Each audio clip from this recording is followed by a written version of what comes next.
9 games in the NBA on Wednesday. Let's take a look at all of the big games. Huge performances from random blokes all over the place. We're going to cover it all. What? What do you mean? No, I'm fine. Everything's okay. No, I'm not. What? I'm a late scratch. What for? An inflamed taint. I can assure you, mate. All right, fine. I'm a late scratch, guys. Sorry to tell you this. We'll just let Michael Bolton take it from here, I guess. Thanks, Josh. It's Michael Bolton here, and it's time for another episode of the Locked On Fantasy Basketball Podcast. Let's get to it. Let's get to it, indeed. You are Locked On Fantasy Basketball, your daily fantasy basketball podcast, part of the Locked On Podcast Network.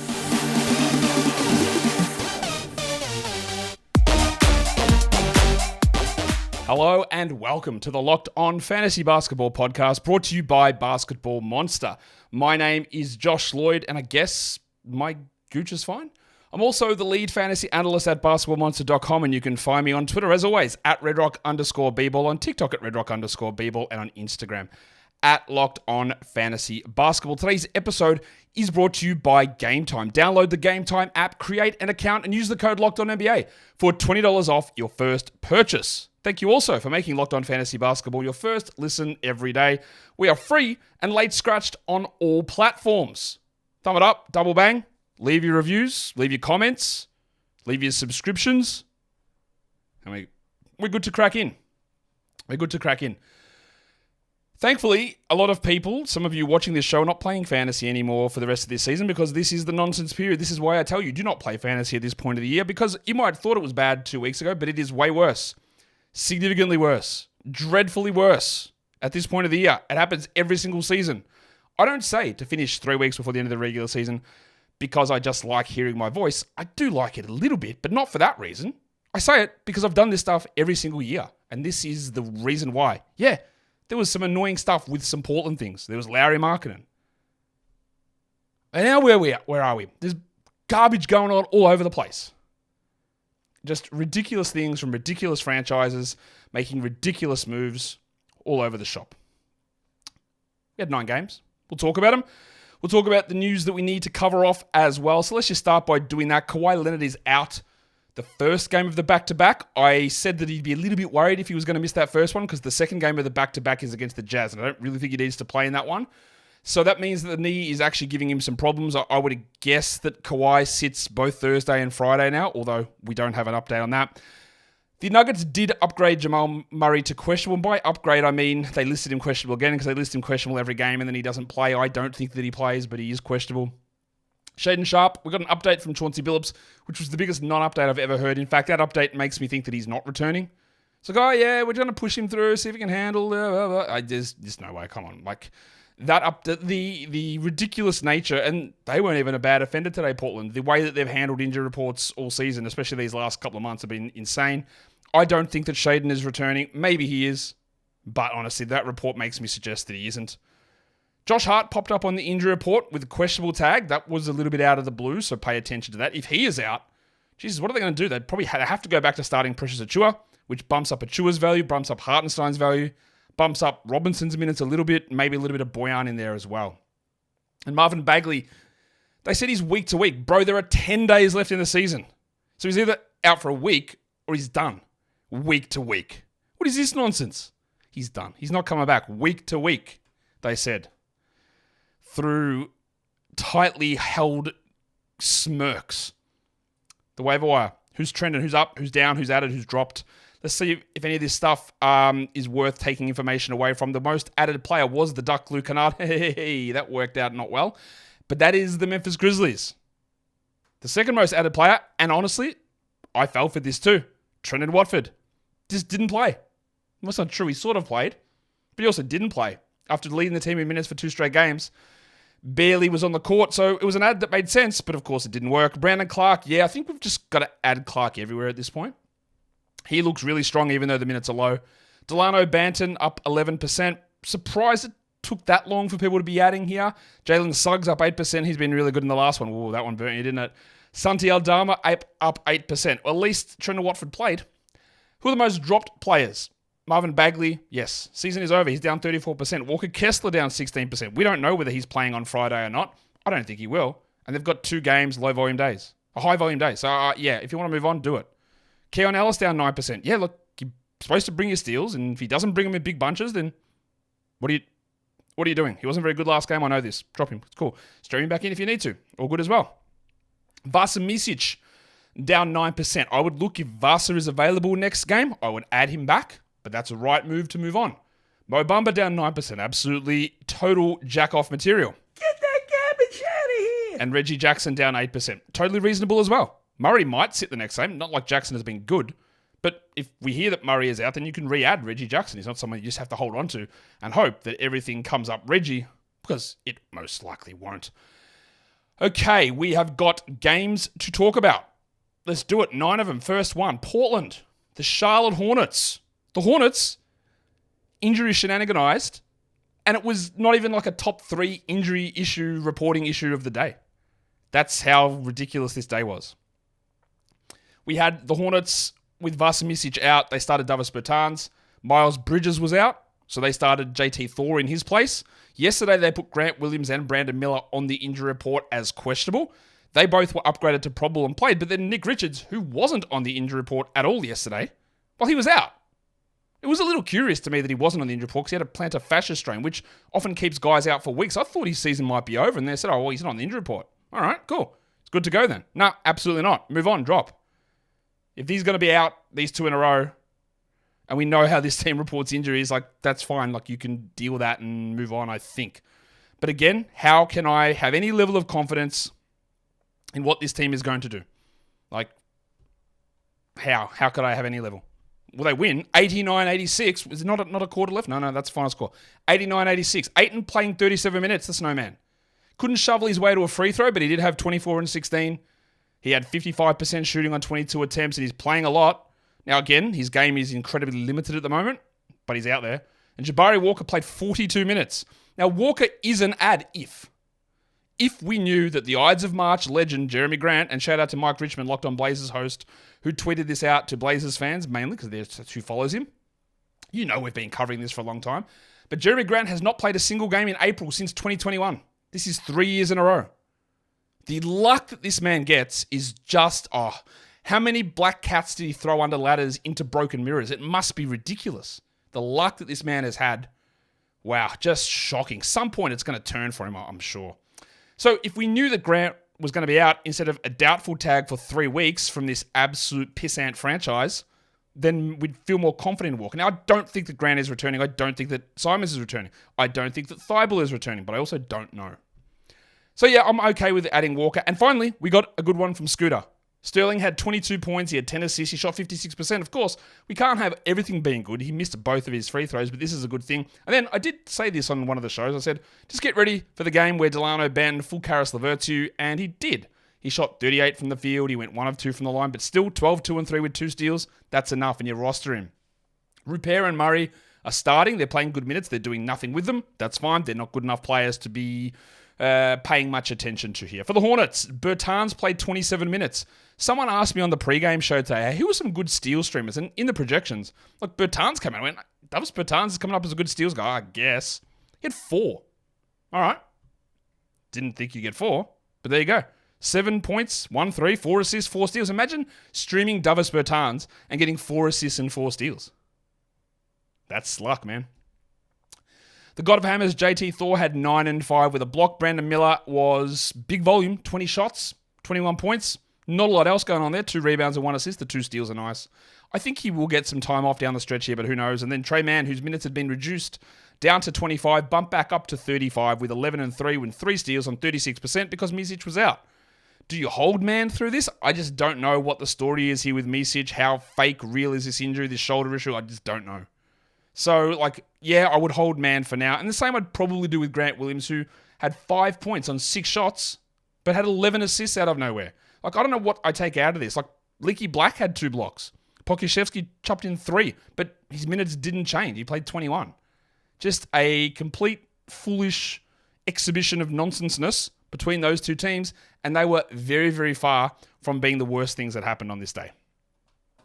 Today's episode is brought to you by Nissan. Are you the kind of driver that likes to push things a little bit further? Do you ever sit there and ponder and wonder what adventure actually could be around that next corner? Well, our friends at Nissan have a lineup of SUVs with the capabilities to take your adventure to the next level. Introducing the 2024 Nissan Rogue. It is perfect for city drives and great escapes. It's got class-exclusive Google built-in, and it's your always updating assistant to call on for almost anything. Gone are the days of connecting your phone. You've got the Google App Store, or Google Play Store, Google Assistant, Google Maps built right in to the old 12.3-inch HD touchscreen infotainment system. The 2024 Rogue is the perfect mid-size crossover for your next adventure. Nissan's incredible lineup also includes the 2024 Nissan Armada. It will change what you expect from a full-size SUV. Picture a rugged 4x4 that can sit up to 8 in first-class luxury and style. Tow bigger and explore further in the 2024 Armada. So, take the Nissan Rogue, the Nissan Pathfinder, or the Nissan Armada, and go and find your next big adventure. Shop nissanusa.com.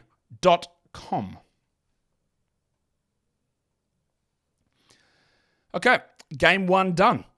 What about the next one? All right, we're going to talk Lakers. We're going to talk Washington Wizards. That was the second game of the day. We had some lineup changes in this one on the Washington side. Kyle Kuzma returned. That meant that Anthony Gill moved back to the bench. And with Marvin Bagley out, they did start Tristan Vukcevic. I thought they might start Gill, but they did go to Vukcevic, not Omoruyi. There was still Rashawn Holmes out as well.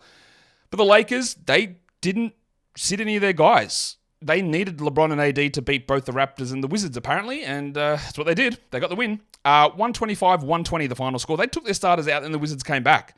This team is incredibly mid. And LeBron's right. If he gets hurt, they got no hope. None.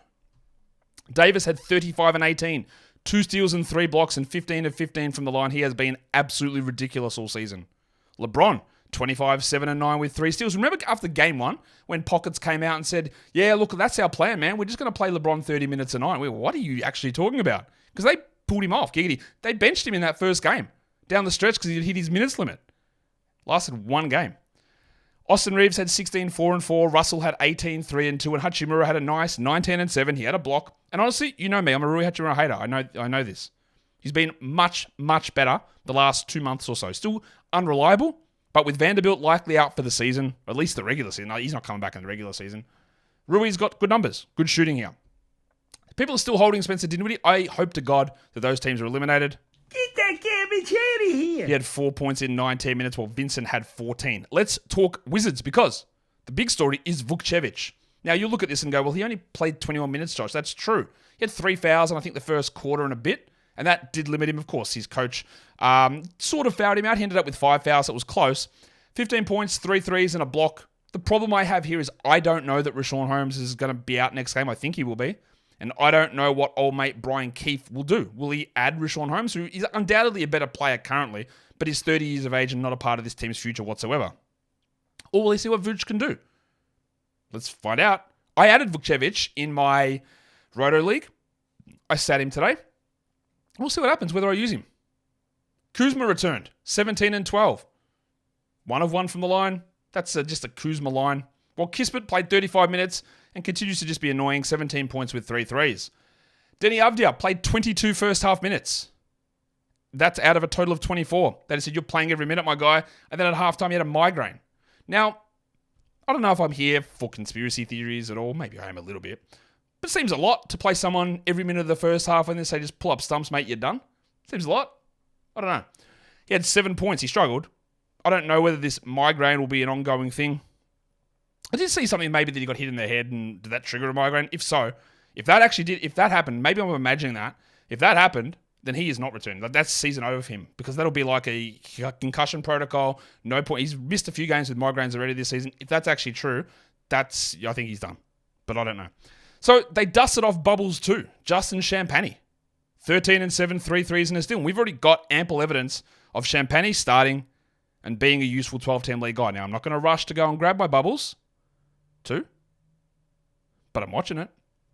Gilly had 6 points in 21 minutes, and I don't really think we can care. But hey, shout out to our 20,000 Leagues legend, Jules Bernard, back in the rotation, playing 1 minute. Now, things are going to get spicy The next game was the Detroit Pistons and the Atlanta Hawks. We did have a lineup change in this one. We had a couple of them, in fact. The Pistons started Marcus Sasser over Cade Cunningham. Cade was out for injury management. The Hawks rightfully put Jalen Johnson back into the starting group, and that moved Vit Krejci to the bench. So what's the controversy, you might ask? Well, I'll tell you what the controversy is. Cade was announced as playing. Cade was announced as starting. Cade got scratched from the game 1 minute after the official start time of the game due to injury management. For about the third time this season, this has happened. Now, I'm not a doctor. Some of the Pistons guys' doctors, I'm not sure. But I would suggest that if you are getting put onto injury reports as a knee injury management thing, you're sitting out the back-to-back earlier on the weekend because your knee's a bit swollen, and this is a management thing, so it's a plan, that you would know that you're not available to play. You'd think so, yes? You'd think so. Evidently not. Because it took literally until after tip-off time. I know the NBA doesn't care about things like clocks or schedules. For that management to be reversed, did he suffer pain in the warm-up? If so, are they going to just shut him down now? I don't know. I don't really put any of this blame on Cade, but who knows? Maybe he did say, hey, it's sore now. I don't know. But this has happened multiple times. What are they trying to pull over? What are they trying to tell us? What are they trying to get? What advantage are they trying to get here? The NBA has a real massive problem. You can invent problems about the NBA, people do. They've got a massive problem with the way they report lineups and injuries. It's just like, do whatever you want. They've got rules. They don't care about the rules. Joel Embiid listed out an hour and a half before the game yesterday. Then he plays. Like, cool. That shouldn't be allowed. Neither should any of this nonsense that goes on. It's just silly. It's such an easy fix. Anyway, every game that Cade has missed, Marcus Sass has been put into the starting lineup, and every game, he gets outplayed by the new GOAT, Malachi Flynn. Let's talk about Flynn, who played 34 minutes and just dropped a casual 50 points. He had not 50 fantasy points, 50 real-life points, Corey Brewer style. 50 points, 5, and it wasn't it. 5 threes, 6 rebounds, 5 assists, 3 steals, 72% shooting, 75% from the line. Now, I did say that Flynn had been playing much better than Sasser when Cade has been out, and that is true. This is the biggest outlier game you will literally ever see. And I don't even think that you necessarily have to go and grab him. I mean, you can, because maybe this Cade thing does linger. And again, he's outplayed Sasser every game. But you are not getting 50 points out of him ever again, ever. You might get solid enough lines, and again, we have seen him do that a few times. And honestly, he's probably a better player than Sasser. Sasser, yeah, you know that I've said this about Sasser and Flynn, because I had to stop a show mid-show to go look up their age difference. Yeah, there you go. Marcus Sasser had 11 points on 31%. I thought it was a terrible draft pick at the time, still don't like it. Speaking of terrible draft picks, what is going on with Jaden Ivey? Honestly, I know, I liked him as a player. I still think there's something there, but I think this team just killed him with what happened in the preseason, early season part. 8 points for Ivy, 27 minutes, 20% shooting, 1 of 2 from the line, no defensive stats, 4 assists. I dropped him because I needed to activate somebody. I need to activate LeBron off my IL today. I said, who am I going to move on from? Ivy. Then I did it, and then they said Cade's out. Oh no, what an idiot move. No, great move. 8, 3, and 4. Stinks. Jack him off. Get that garbage out of here! Duran played only 28 minutes. The Tooth Fairy had 11 and 4 with 2 steals, but shot only 38%. He was taking some of the most unserious shots you'll see. While Chimezie Metu, they give him these bench minutes, 28 minutes, 9 and 5, 3 assists, 5 steals and a block for Metu. He's definitely on the verge of being at least a 12-team stream guy. Ev Buamwan started once more, 9 and 6 on a 1-1, and Troy Brown was like Troy Brown. For the Hawks, Jalen Johnson, second game back, 37 minutes, 28, 14, and 11 assists, 4 steals and a block. An unbelievable line. Somehow, even better than what Malachi Flynn did. DeJounte had 24, 4, and 11, and DeAndre Hunter. We love it when this bloke does this, don't we? It makes us feel all like he's turned it around. He hasn't. But he had 26, 7, and 4 on 69% shooting. Of course, he generated 0 defensive stats, and the next game he'll have 12 points on 31% with 2 rebounds and 0 assists. This is what the man does. He, again, short Rui Hachimura, does this all the time. You have the games that go, hey, John Hunter, maybe he's feeling nice. And then he does nothing, right? That's what he does all the time. Look at his game log. 4 years worth of this crap. All the time. Bogdanovic had some real struggles. 10, 2, and 4, but he did somehow have a Richie Beno. 2 threes, 2 steals, 2 blocks. And then Kobe Buffkin, almost Richie Beno, out of nowhere. 2 steals and 2 blocks in 13 minutes for Buffkin.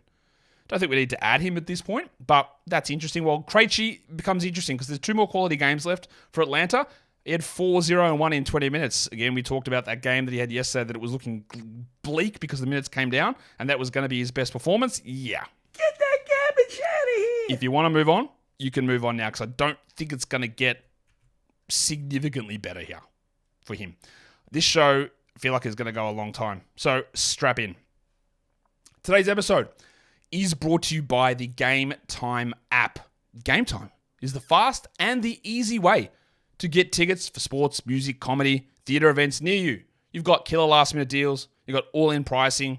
You've got the good old view from your seat. You go, what am I going to see when I get to this place? Am I going to be stuck behind a pole, a net, a bad angle? Well, just click it and have a look, because you can see straight there. And don't worry about hidden fees, because they just chuck everything right there and you can see them straight up. Don't have to worry about getting bamboozled, hoodwinked, led astray when you get into the checkout screen. They go, well, here's our processing fee. Here's our fee for whatever. Transaction fee, processing fee, a transaction fee, whatever. It's all there. The pricing is just there. $50, $50. Done. Deal. Thank you, GameTime. So, go across to GameTime, or download the GameTime app, more importantly. Create the account. Use the code LOCKEDONNBA for $20 off your first purchase. Terms apply. Again, create an account. Use the code LOCKEDONNBA, or maybe Locked On, I'm not really sure. LOCKEDONNBA for $20 off. Download GameTime today. Last minute tickets. Lowest price guaranteed. All right. What are we going to do now? We'll look at the next game, aren't we? Because it was, at least it's one where we don't have to talk about significant nonsense, because it was just like a very, very easy, very comfortable victory for the Boston Celtics over the Oklahoma City Thunder. We did have a lineup change, though. Pig Williams went to the bench. Cason Wallace moved back into the starting lineup, while Jaylen Brown returned, and Al Horford went back to the bench for Boston. Big win. 135 Boston, 100 Oklahoma City. Wallace was pretty good. 28 minutes, 12 points, 5 assists, 4 steals and a block. Only took 9 shots. I do like this guy long term, but it's hard to feel any level of confidence. Even though Shea and Jalen Williams are out, he's maybe just a steal streamer, not really much more than that. Well, Josh Giddey was pretty solid, 17 and 6. And Lou Dort, well, we don't trust Lou Dort. 15 points looks good on the surface. No assists, no steals, 30% shooting. The 9 of 9 from the line really saves this one. Aaron Wiggins, inefficient. He's been so efficient all season, really struggled. 10 points, 111, 5 assists. We're not really doing much there outside of a deeper league stream. But what's going on with Chet Holmgren? 11 and 7, 36% shooting, no blocks, 1 of 2 from the line. Chet is 187th over his last 5 games. And while this is horrible if you're playing in the playoffs and he's just doing nothing, the good thing is that hopefully people look at this and don't want to pick him in the first round next season, because I know people do want to do that. And I don't want his ranking or his ADP to come out at 12 or 11. I think that would be a big mistake. But hopefully this pulls people back just a little bit. Really, really rough stretch here for Cade. For the Celtics, Al Horford moved to the bench and he had 16 in 25 minutes. But what do we take out of this game? It's a pretty big blowout. We got 28 Pritchard minutes off the bench, 11, 4, and 8. Hauser played 22 minutes for 10 points with 2 threes. And we all know what the rotation is. We know the 8 guys. We know who they're going to use. It's just about who's in, who's out, how they manage things all the way through. Porzingis had 5 blocks, 27, 12, and 4 with 5 blocks is great. Tatum had 24 and 7 in 29 minutes, while Jaylen Brown, who's very, very clearly playing through a wrist injury, was solid again. 23, 7, and 4, 1 steal, 2 blocks. He shot 20 times, which is a lot, but he has been very, very good, very awesome. He also is telling us that how bad he's strained wrist ligament. He's got a strained wrist ligament, and he's playing through it. He's, I'm just going to keep playing through it. Like, Jalen, you're not. You're taking time off. And honestly, you should take more off. You can. Your team is that far ahead. You have the best record in the entire NBA. What are you actually doing out there? Why, if your wrist is sore, and I know that it is, why are you playing in these games when you are doing your team, I think, a disservice? We'll see what they do. Probably nothing. Derek White only took 5 shots. He had 8 points. But yeah, look, it's just a very, very comfortable victory, this one in the end, because they're a good team. And the Thunder were missing their 2 best players. Couldn't really get there, could they? Next game. We saw this game 2 days ago. The Pacers, the Nets. And the Pacers smashed them. Not so much the case in this one. I don't think that Miles Turner's the only reason, but he was out. Jalen Smith got the start. Sticks was in there. Turner, I don't know when he's going to return. This is part of the problem with what do we do with guys like Sticks and what do we do with Isaiah Jackson, because we just don't know when Miles is returning. But the Nets win 115-111, the final score in this one. Tyrese Halliburton played 37 minutes. He had 24, 3 and 8, 2 steals, 2 blocks, and 5 threes. It's a fantastic performance. And after, obviously a little rough patch, he's putting up some very, very good numbers. Yet again, great. Good timing. What about Smith? 22 minutes for him. No foul trouble. They sort of just split the minutes with him and Jackson. Now, if he had a shot well, 36% is terrible, but he had 8 and 9, 2 assists, 1 steal, 2 blocks. That's a really, really great line. Just shoot normal, mate. And you were talking 13, 9, 2, 1, 2. It's fantastic. I just don't know whether Miles Turner's going to be out or not. If I did, well, then we'd definitely be into adding him. Like, he'd be a very clear 12-team add. I added him. I didn't start him today, but I added him. And we'll see where it goes. As for Jackson, if you're streaming for blocks, bring him. He brought him. Another 2 here, 6 points, 5 rebounds, 22 minutes. I don't think you need to be holding on to Aaron Nesmith. Get that garbage out of here. He had 9 points in 28 minutes with 5 rebounds. Just not doing enough. While Siakam decided that you don't need to take care of your percentages this week. He was at 44% on 27 attempts and went 2 of 4 from the line. He had 26 and 9, but that other stuff's pretty rough. While it was finally a subpar game from Timothy John McConnell, he had 8, 3, and 5 in those 19 minutes. For the Nets, what about this one? Big Noah Clowney. I like this guy. I liked him a lot as a lottery prospect. I thought he was a lottery level talent. I thought they got him as a steal where they got him the Nets. And it's been a while to get here, but we're here. Now, this is obviously not a repeatable performance. 22 and 10 in 17 minutes. 3 threes, a block, 79%. He can become, I think, a very good starter, a very good fantasy player. He is very young, but I'm not going to add him this season yet. But if I do hear that Nick Claxton is out, well, I will grab him because Day'Ron Sharpe got DNP'd here. Really interesting stuff. Cam Thomas had 27 points in 39 minutes. Not much else. The 2 blocks are nice, but some rough field goals. Well, Dennis Schroeder, 36 minutes, 12, 6, and 11. This guy is getting so many minutes. He's getting so many opportunities, but he is just not very good. And I hope that this doesn't leave teams to believe that he should be a starter as we move forward or anything like that, because he just is not doing anything good. And speaking of not doing anything good, what about Trendon Watford, who had been trending upwards? Pun completely unintended. And then he plays 13 minutes for 4 points. He'd led the team in minutes 2 games in a row. And now they said, nah, we'll do something different now. We'll give 36 to Dorian Finney-Smith instead. Well, they won, so what am I talking about? If you added Watford and I was all for it, drop him. That's a terrible game. And you can jack Cam Johnson as well. Get that garbage out of here. He had another locker room trip. He returned to the game, but he had 5 points. He shot 25% and he played 22 minutes. There's absolutely no reason that you should be holding him, I don't think. Claxton had 14 and 13 with 4 blocks, so not to say that he was poor or anything along those lines. Let's get into the next one.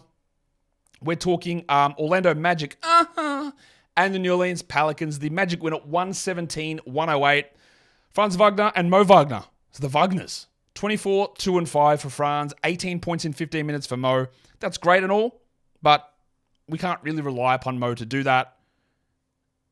He's interesting when you're looking for a field goal percentage, points and rebounds, sort of a stream guy, but even then he didn't get rebounds here. Paulo Banchero, big volume, 32, 6 and 4. Rough from the field, but not bad from the line. 10 of 13 is actually pretty good for him.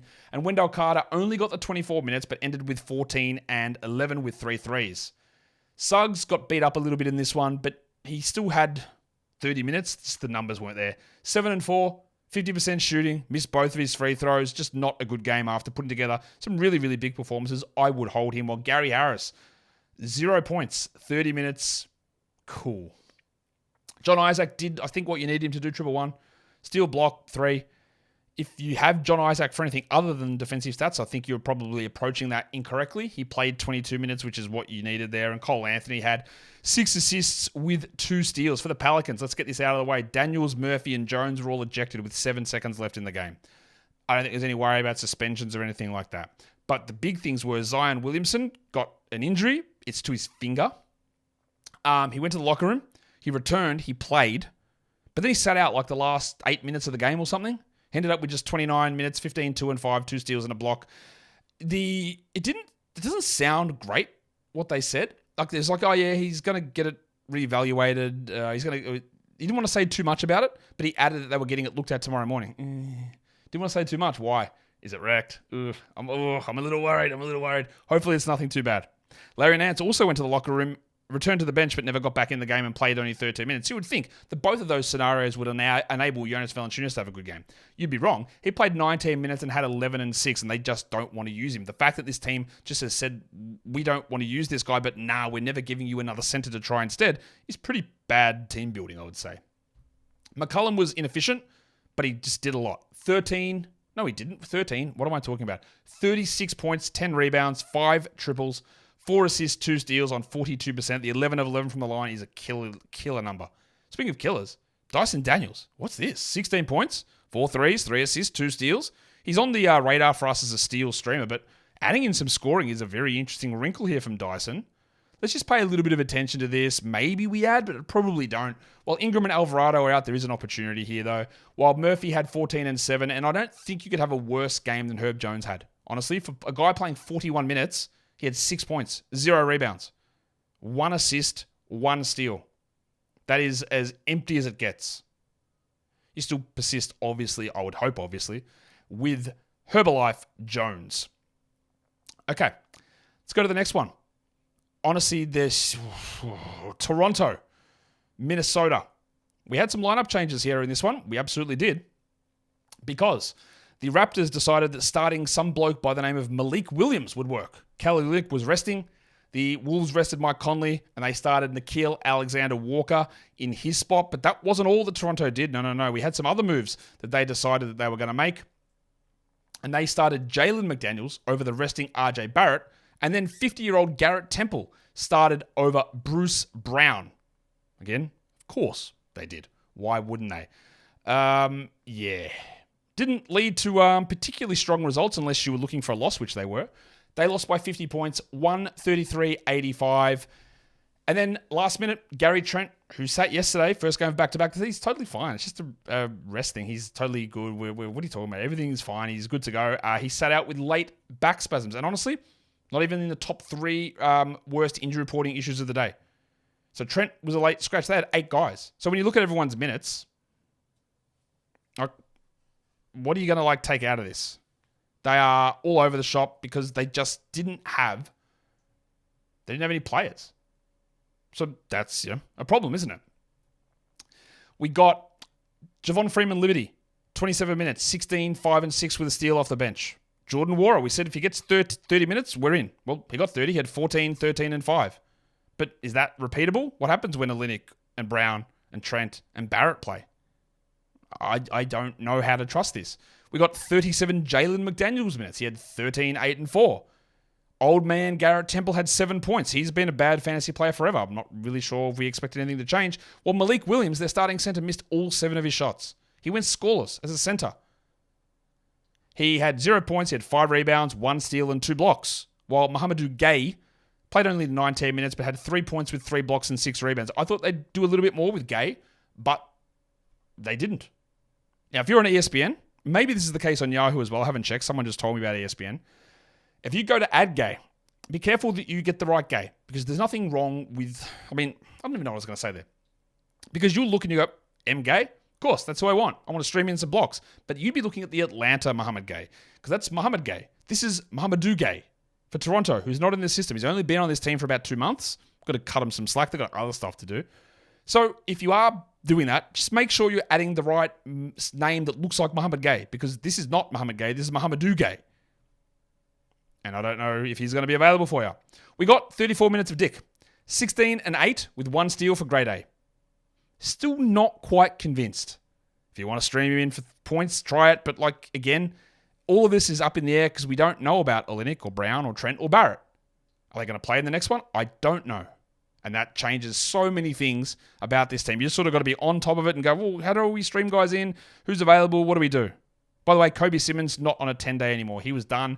Once he was gone, they brought old mate Malik Williams into that spot. For the Wolves, what do we talk about here? Jaden McDaniels got defensive stats. That's great. Naz Reid had 23 and 26 minutes. Great. Anthony Edwards was good. Alexander Walker was solid. But this is just a laugher of a game. We got some Minot minutes, some Leonard Miller minutes. We got only 17 Kyle Anderson minutes. He still somehow got 5 assists and a steal, and he remains a 12-team guy. But honestly, what are we even talking about here? Good Monte Morris game, 13, 4, and 5, 1 steal and 2 blocks. I can't even do the voice. It's that good. But there's very little to take away from a game against a joke lineup and a joke squad that you win by 50 without Mike Conley. That's another one of those things. Like, they didn't even have their point guard. So there you go. Yeah, look, again, what do I take away out of this? Like, I imagine Olynyk returns and then sits some other games, and Quickly will sit some games. Like, he played in this one, Emmanuel Quickly, and played like the fewest minutes out of the starters. Just wasn't out there doing anything. What did he play? 29 minutes? Yeah, that's lower than any of the other starters. He had 16, 1, and 3. And I'm sure he's going to miss other games here down the stretch as well. The next one is where things get spicy, complicated. I don't know how best we want to phrase it, because the Memphis Grizzlies and the Milwaukee Bucks played us all for fools. Well, the Bucks didn't. Well, they did because they hired Doc Rivers, but not in terms of the injury reporting. We had a couple of things happen. Let's just talk about what happened. Trey Jemison started for Santi Aldama, and then the Bucks started Pat Connaughton while Pat Beverly was out. We still had no Damian Lillard, but then we also had James Christian Middleton on the sideline. He was out, and Jay Crowder moved into that starting spot for the Bucks. But that's not the problem here. The problem here is the Memphis Grizzlies and their injury reporting shenanigans, which has been going on all season. We have no idea whether someone like Desmond Bane's coming back. We know that they told us they were reevaluating Marcus Smart in 3 weeks, 5 weeks ago, and we've heard nothing about that. What happened in this game was ridiculous because they pull guys in and out of the lineup, the Goodwins and Jemisons with the 2A contract stuff. I feel like I'm the only person who really reports on it, and I do report on it. I think there's 4 or 5 games left for Goodwin, by the way. And I tweeted out today, I said, Goodwin and Jemison are both active. And I followed it up with another tweet. So, hey, that's a little weird. Why is Jemison active? Doesn't really make a lot of sense for Jemison to be active, considering Jaren's available, Aldama's available, Clark is available, Lamar Stevens is available. How do I even find minutes for Trey Jemison? Why are they burning one of his days on a day like this? And I almost tweeted out, are they going to sit Jaren out of nowhere? But I didn't. I should have tweeted something like that out because after the game had tipped off, or after the game had supposed to have tipped off, we got news that Santi Aldama was out with foot soreness. So Trey Jemison moved into the starting lineup. And I'm sorry, they knew this well in advance. They knew it. They 100% knew it, but they announced Santi Aldama as the starter, but they knew this was happening. For what reason? I have no idea. What are they gaining? Where are you going with this? But they knew this.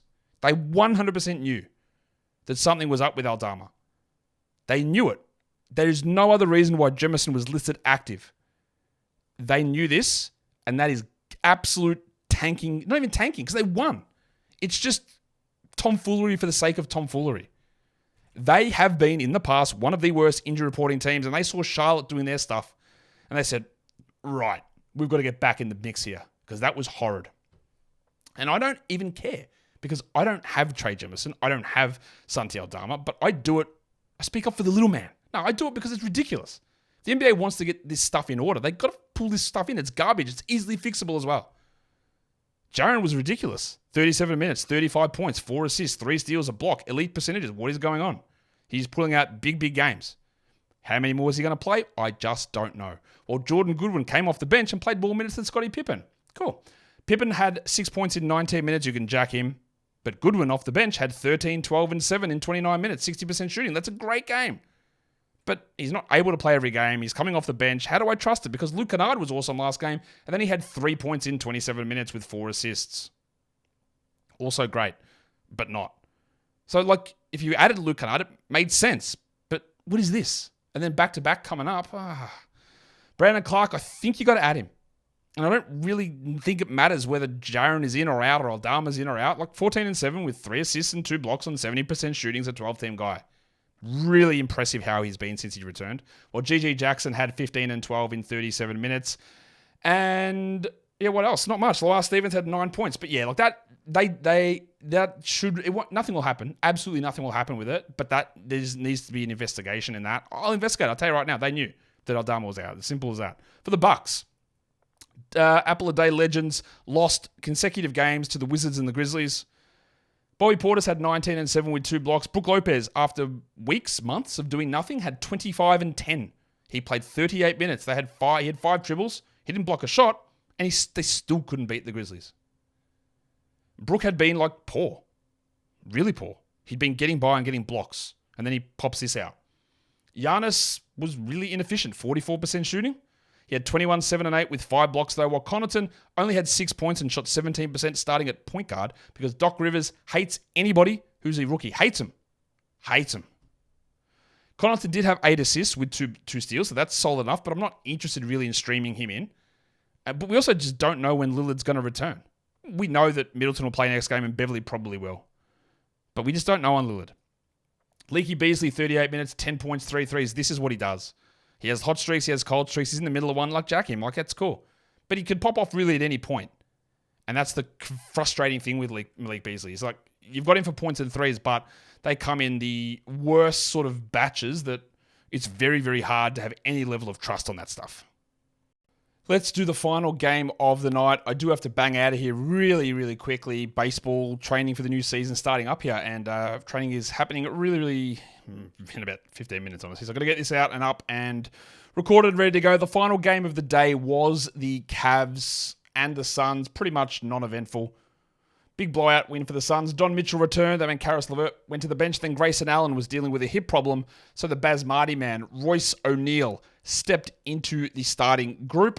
The final score was Phoenix 122, Cleveland 101 as their late season slide continues. Donovan Mitchell, as I said, returned. He looked a little bit better, but he's still very clearly not fully healthy. He ends up with 24 points. He did Richie Beno, 2 threes, 2 steals, 2 blocks. But still not quite there. Well, it was second straight big game from Evan Mobley. 20 and 9, 5 assists. Max Strus also played 38 minutes on the back-to-back. Only had 9 points, but 12 rebounds, 8 assists, triple one. He's been really good those last 2 games, so yeah, go and add him if he was available. LeVert struggled as he does when they're healthy, even though there was no Isaac Okoro. 11 points, 3 steals for LeVert with 3 rebounds. But we know that as soon as someone sits, he's probably going to jump back up and get into bigger minutes. While 40 minutes of Darius Garland led to 15, 1 and 8. There's something really not right here with Garland, whether it's mental, physical, I don't know. But he had 15, 1 and 8 on 41%, just cannot get anything to go. Jarrett Allen had 20 and 5, pretty solid game for him. And look, Sam Merrill barely played it. We know that Merrill can hit 6 threes, but he can also do this where he has 2 points in 5 minutes for the Suns. Booker was great. 40 points, 8 assists. Awesome. Durant, 32, 6 and 7. Great. Beal, not so much. 7, 6 and 7. You love the 7 assists, but the low usage is really troubling. We almost got our second center that went scoreless. Yusuf Nurkic, he ended up not hitting a field goal. He went 0 of 4.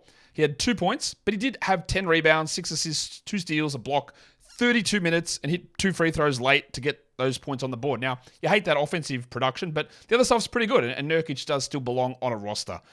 We had a big offensive game from Bol. 15 and 6 with 3 threes and 2 steals and a block, but just go and have a look at Bol's game log, and that will tell you that this is obviously not repeatable. He doesn't get these minutes, he doesn't get this role, and he's not someone you can trust to add on your team. And O'Neal was also really good. 35 minutes, 17 and 6 with 5 threes for Royce. But we've been down the Royce O'Neal as a stream option starter guy, and these games happen. And then you get the absolute garbage of like 0 of 12 across 2 games. So don't rush to add O'Neal, maybe stream, but we don't even know whether Allen is going to be out in the next one or not. And that, legends, will bring me to the end of the show. Now, I'm not going to do the full monstrous line of the night, but I will tell you who wins it. Anthony Davis wins the monstrous line of the night. The top 6, actually, we'll do that. Anthony Davis wins the monstrous line of the night. The waiver wire is very obviously 50-point legend Malachi Flynn. Your young gun of the night, as I just scan down the list to find a first or second year player, Kayson Wallace. And your dud of the night, let's go down the bottom of my list to tell you who was the worst. Well, it's bloody Jaden Ivey, mate. 8, 3, and 4 on 20% shooting. Sick. That was a pretty good drop from me to move off of him. Who were the top 6 producers today? Davis, Jalen Johnson, Porzingis, Flynn, McCollum, and Booker. Your top 6 waiver wire guys were Flynn, Metu, interesting ad, O'Neal, probably not, Wallace, probably not, Toppin, and Bol. There you go. Dyson Daniels coming in after that, who's more interesting to me as an ad. Hit the thumb, hit the like, hit the subscribe, and I am going to boot all the way out of here. Guys, if you like the show, tell me down below in the comments. We are done here. Thank you so much for listening, everyone. See ya.